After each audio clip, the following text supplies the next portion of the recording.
ધોરણ 9 એકમ 3 ભારત ભૂમિ અને લોકો.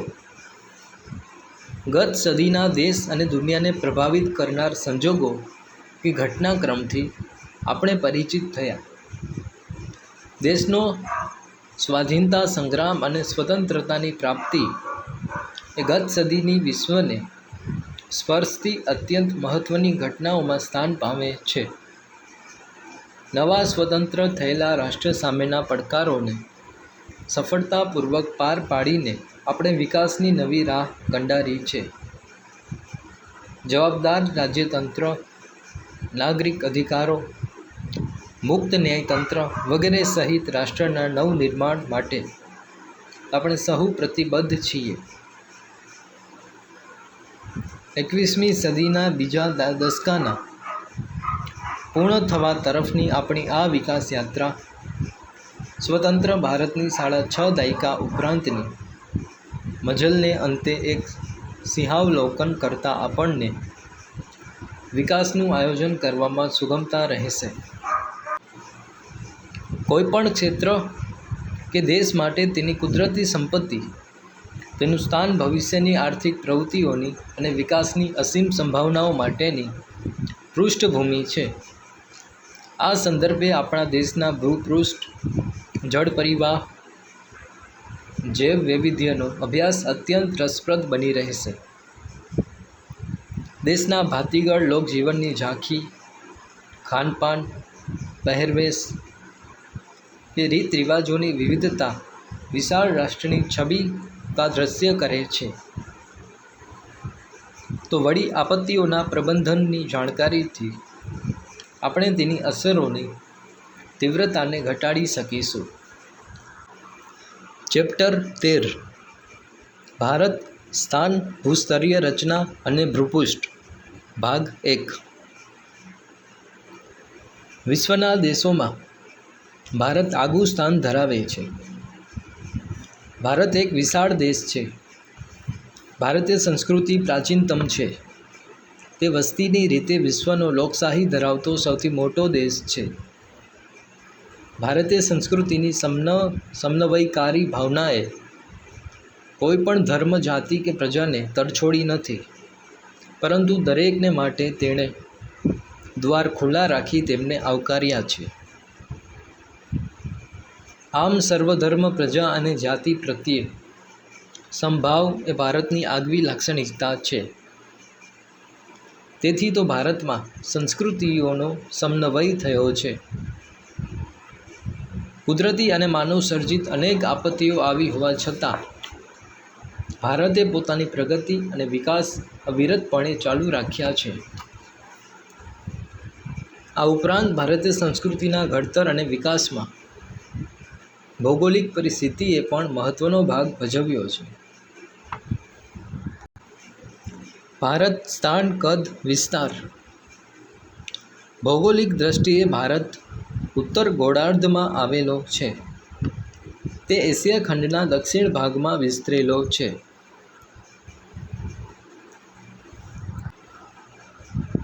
ભારતના મુખ્ય ભૂમિખંડનો વ્યાપ 8.4 ઇંચથી 37.6 ઇંચ ઉત્તર અક્ષાંશ વૃત્ત અને 68.7 ઇંચથી 97.25 ઇંચ પૂર્વ રેખાંશ વૃત્ત વચ્ચે આવેલો છે.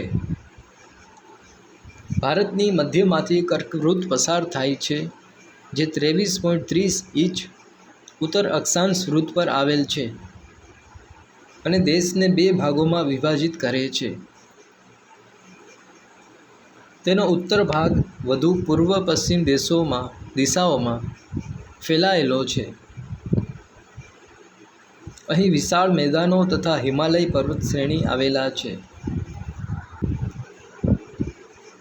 કર્કવૃત્તથી દક્ષિણે આવેલું ક્ષેત્ર ત્રિકોણ આકાર ધરાવે છે.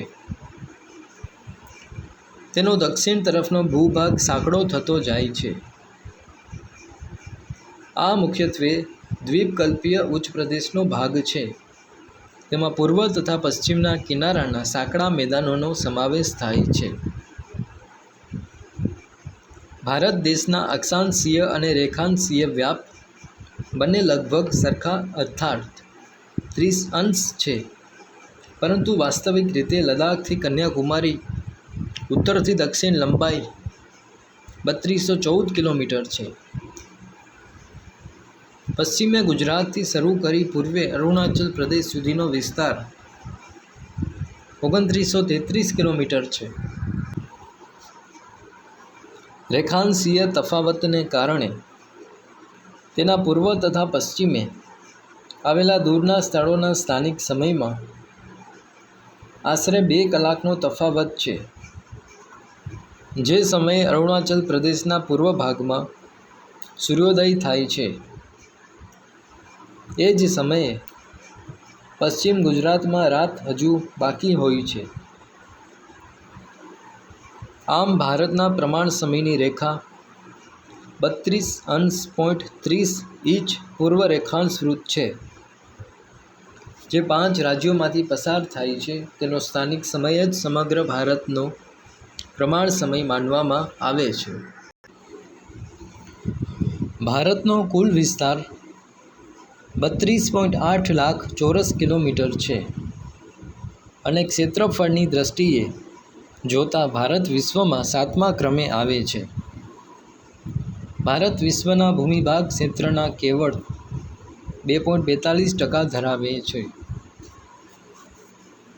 વિશ્વના જે 6 દેશો ભારતથી મોટા છે તે અનુક્રમે રશિયા, કેનેડા, US, ચીન, બ્રાઝિલ, ઓસ્ટ્રેલિયા છે.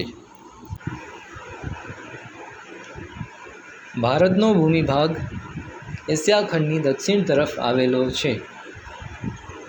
તેની ઉત્તરમાં ઊંચી પર્વત શ્રેણીઓ સેંકડો કિલોમીટર લંબાઈમાં પશ્ચિમથી પૂર્વ દિશામાં પથરાયેલી છે. તેના કારણે તિબેટ તથા ચીન સાથે આવન જાવન કેવળ ઊંચાઈએ આવેલા પર્વતીય ઘાટ મારફતે જ શક્ય છે. દક્ષિણમાં ભારતીય દ્વીપકલ્પની પૂર્વમાં બંગાળાની ખાડી, પશ્ચિમમાં અરબ સાગર તથા દક્ષિણે હિન્દ મહાસાગર આવેલો છે.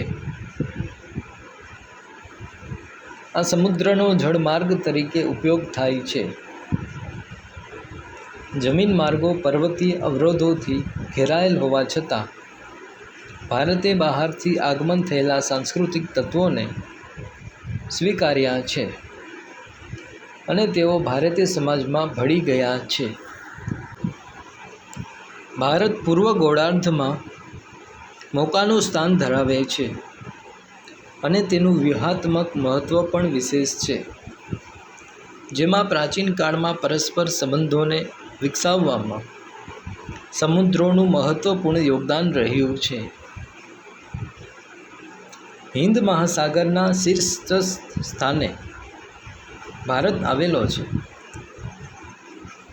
પૂર્વ આફ્રિકા, પશ્ચિમ એશિયા, દક્ષિણ એશિયા તથા દક્ષિણ પૂર્વ એશિયાના દેશોની સાથે સમુદ્ર માર્ગો દ્વારા ભારતનો સંબંધ પ્રાચીન કાળથી રહ્યો છે.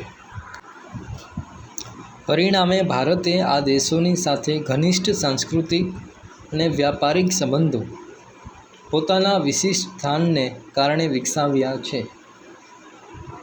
હિન્દ મહાસાગરમાં કોઈપણ દેશની તટીય સીમા ભારત જેવી નથી.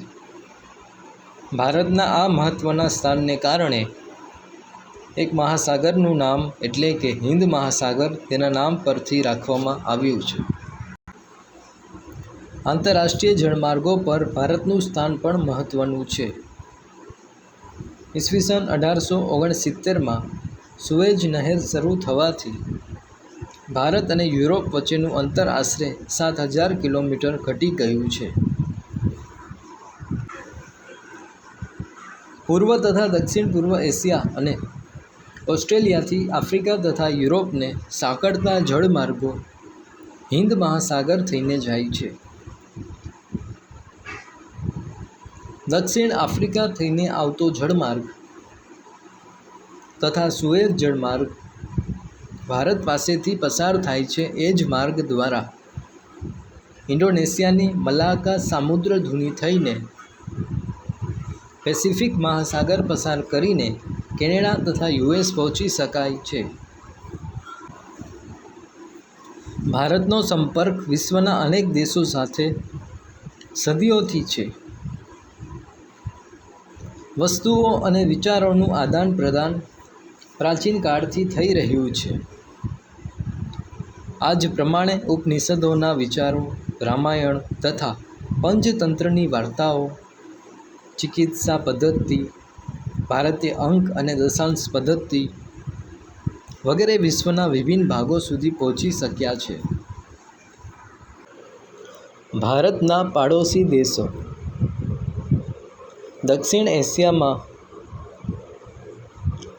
ભારતનું એક મહત્વપૂર્ણ સ્થાન છે.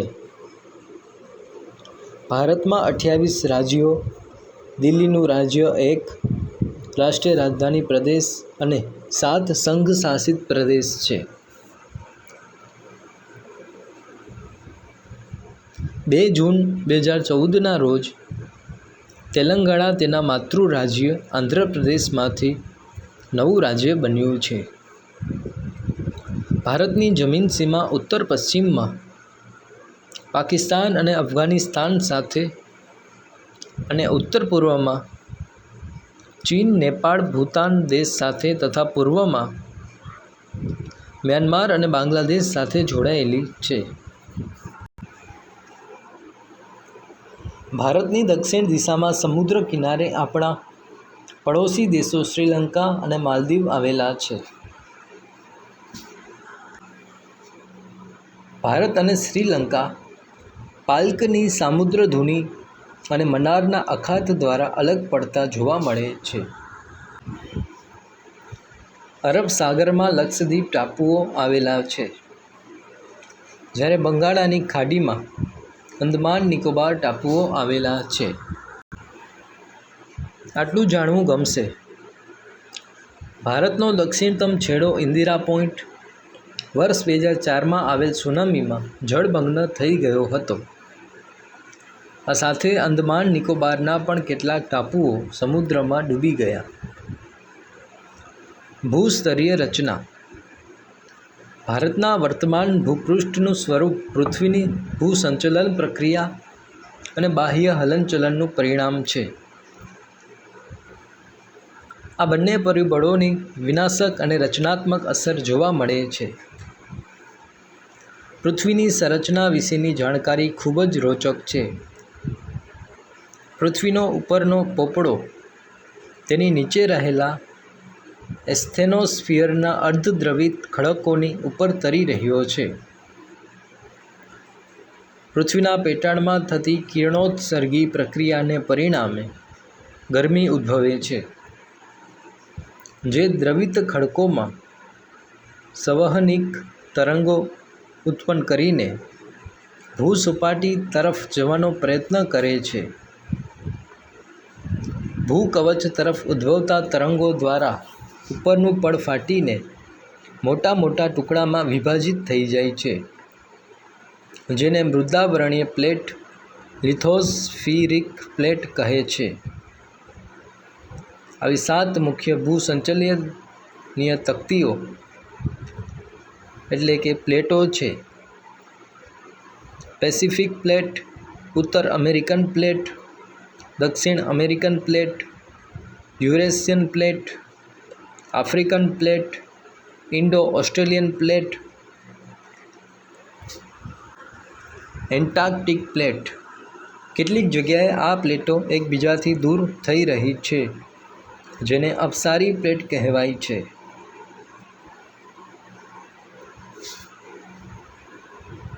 જ્યારે કેટલીક એકબીજાની નજીક આવી રહી છે, જે અભિસારી પ્લેટ તરીકે ઓળખાય છે.